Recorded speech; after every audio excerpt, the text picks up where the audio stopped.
ये टंटनवा तेरे के आज के मुर्गा मिलल नाही। हसत काय बटे त दुख के बात हो ना। हां ई बात सही कहले, बड़ा दुख के बात हो। अच्छा ठीक है, केहू केहू मिलबे करी।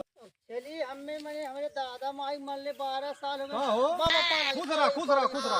अरे ये कुल बेग वोग लेके कहाँ जाता था? जाते हमारे दादा माई 12 साल हो गए मर गई ले। हाँ। उनकर हाल चाल कौन मिलबे न कइल। सब गांव वाले कहने जा तीरथ व्रत नहाय आवा जौन बके वहां भेंट हो जात चलता टिया मुही कैसे कहां जाई हमरे समझ में नहीं आवत। अभी कहाँ जाबा, कहाँ किराया भाड़ा लहले बाटा, कवन ट्रेन पकड़बा, का लहले बाटा? अभी नहीं समझ पाओ थे अयोध्या जाए कि काशी जाए, बनारस जाए कि हरिद्वार जाए। आप महापुरुष हो बता दिया कहाँ। सबसे उत्तम देखा भगवान राम का जवन बा अयोध्या जी हो, हाँ वहाँ चल जा। हाँ। इत्मीनान से अपन जवन बा माई दादा के गोड़ हाथ जोड़ ले, हाँ। वही सरजू जी के किनारे सब हाल ठीक चाल बा मिल ना? जाई। है सब मिल जाई वहीं। अच्छा ठीक ना? ठीक है, सब ठीक वहीं है। जाला, सब वहीं दर्शन कराला राम ठीक के। है। एक कार करो, हाँ चोर चाय बहुत लगल है सारे। अच्छा। ठीक ना? हाँ। बेग वही किनारे कहीं धई दी हो, हाँ। और वही बुड़ुकी मार के अपन कपड़ा पहिर के वही माई दादा के दर्शन कर लियो। ठीक बा ना? अच्छा, चलो। खुश रहा, खुश रहा, हाँ बाबा आपके आशीर्वाद एकदम आशीर्वाद चकाचक बा। ठीक है चलो। लगा था आज केहू केहू मुर्गा मिली जाए। चला ठीक बा। अच्छा बाबा कहले बाटे कि चाहे बनारस चल जा चाहे काशी चल जा। ए भाई हे रुका रुका रुका रुका, कौने और जाता रहो? ऐसे में बाबू हमार दादा माई मर गई 12-13 मर साल। गइले? हाँ 12-13 साल हो गई मर गए। हैं 12-13 साल में हरदम होकर हम तिथि पर काम करी हाँ, हाँ, हाँ। करेला मुड़न उड़न करावे ले का हाँ करेला। हाँ करी ले, लेकिन हमारे दादा माई के हाल चाल मिलते नहीं। दादा मैं खाली से लेना पाता तनिको था। हाल चाल नहीं मिला था तो हम सब गांव हाँ। वाले कहले हैं जवन बा कैसन बात तू जवन जवन खाता है ना तवन तवन ले जा अपन उ तीरथ व्रत में बैठ के अपन वही अपन भेंट कर लियो अपन दादा माई से। खात रहना मने सेव संतरा खीरा। नहीं नहीं सेव संतरा नहीं हैं एमे बा घिउ बा, अच्छा घी अचार बा, भूजा बा, चिवड़ा बा, भेली बा। दादा हमार हरदम पैसा ले घूमत ना तो हमें पैसा होगा। 10,000 15-20 बा।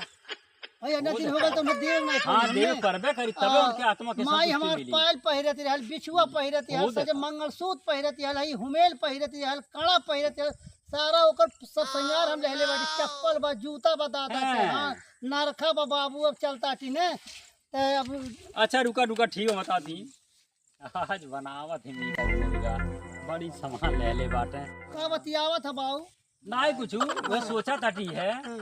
हमें रास्ता बता देता हम चल जाते। अरे भाई तोहरे दादा माई भेटिए न करे के बा। हाँ हाँ भेंट करेंगे। ते तू ते वहाँ जाइले के कामन जरूरी बा। हाँ कहले मन चंगा ते कठौती हाँ में ये तो गंगा। सही बात बा बाबू।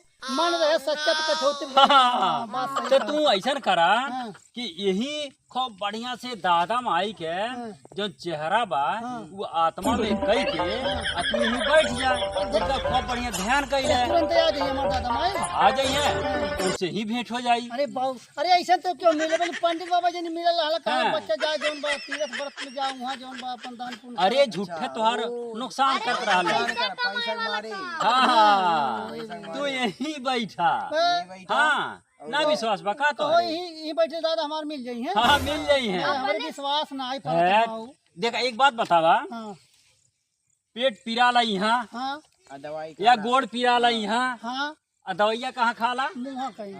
अब पेटवा ठीक हो जाला कि हाँ नहीं? ठीक हो जाला हमार बाबू ठीक हो तब जाला। बतावा तू यहाँ ध्यान करबा आ दादा माई से भेंट हो जाही कि अरे नहीं? बाबू बहुत बढ़िया चलो ठीक बा ठीक हाँ ही धई दे धई के और ध्यान करा है बगले धई दे बगले ही बगल में धई के और ध्यान करा उनकर। ए बाबू पंडित बाबा कहले है ना कि बच्चा हाँ। कहूँ जौन बा धरे उन्हें बेगवा लहले रहे उन्हें चोर चेहरा बहुत बाटे। यह केहू चोर ना आई बा, हमन के वही गोरू चरावल जाता। अच्छा तौन 5 अच्छा तौन 5 बाटो धई देती ने तो हाँ धई दे केहू नहीं चोराई। ठीक बा हाँ बाबू धई दे ठीक बा बाबू। हाँ, हे धई दे। भगवान हे दादा माई मिल जायो तोरे खातिर बहुत कुछ ले आई बाटी खा लियो तो हम पाई खातिर धोती लूगा सब ले। हाँ ठीक बा, खूब खूब ध्यान दे दे। अरे दादा बहुत काटा ध्यान रखते ही जल्दी कर। हाँ हे